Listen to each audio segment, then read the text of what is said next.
Iran Israel যুদ্ধের মধ্যেই missile ছুড়ে পরীক্ষা করেছেন উত্তর কোরিয়ার সর্বোচ্চ নেতা কিম জং উন।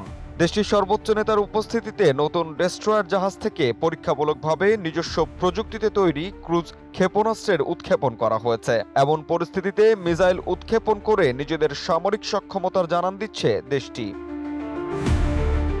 উত্তর কোরিয়ার রাষ্ট্রীয় সংবাদ সংস্থা কেসিএনএ এই খবরের সত্যতা নিশ্চিত করে জানিয়েছেন ৫০০ টন ওজনের এই অত্যাধুনিক জাহাজটির নাম চোহিয়ন।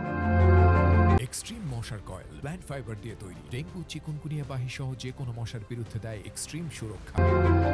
বুধবার উত্তর কোরিয়ার পশ্চিম উপকূলে এই সফল উৎক্ষেপণ সম্পন্ন হয়। নম্য শিপইয়ার্ড থেকে জাহাজটির উদ্বোধনী যাত্রার সময় কিম জং উন সশরীরে উপস্থিত থেকে পুরো প্রক্রিয়াটি পর্যবেক্ষণ করেন। এ সময় দেশটির সর্বোচ্চ নেতা কিম তার উচ্চাভিলাষী পরিকল্পনার কথাও তুলে ধরেন। তিনি জানান, তাদের নৌবাহিনী শীঘ্রই পানির ওপর এবং নিচ উভয় দিক থেকেই সমান তালে আঘাত হানার সক্ষমতা অর্জন করবে। বিশেষ করে নৌবাহিনীকে পারমাণবিক অস্ত্রে সজ্জিত করার পরিকল্পনা যে অনেক দূর এগিয়েছে তা তিনি তার বক্তব্যে স্পষ্টভাবেই ফুটিয়ে তুলেছেন।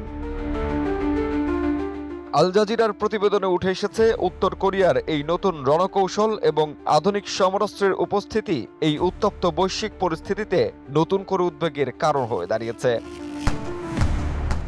জহিদ হাসান সাব্বির, বাংলা নিউজ 24।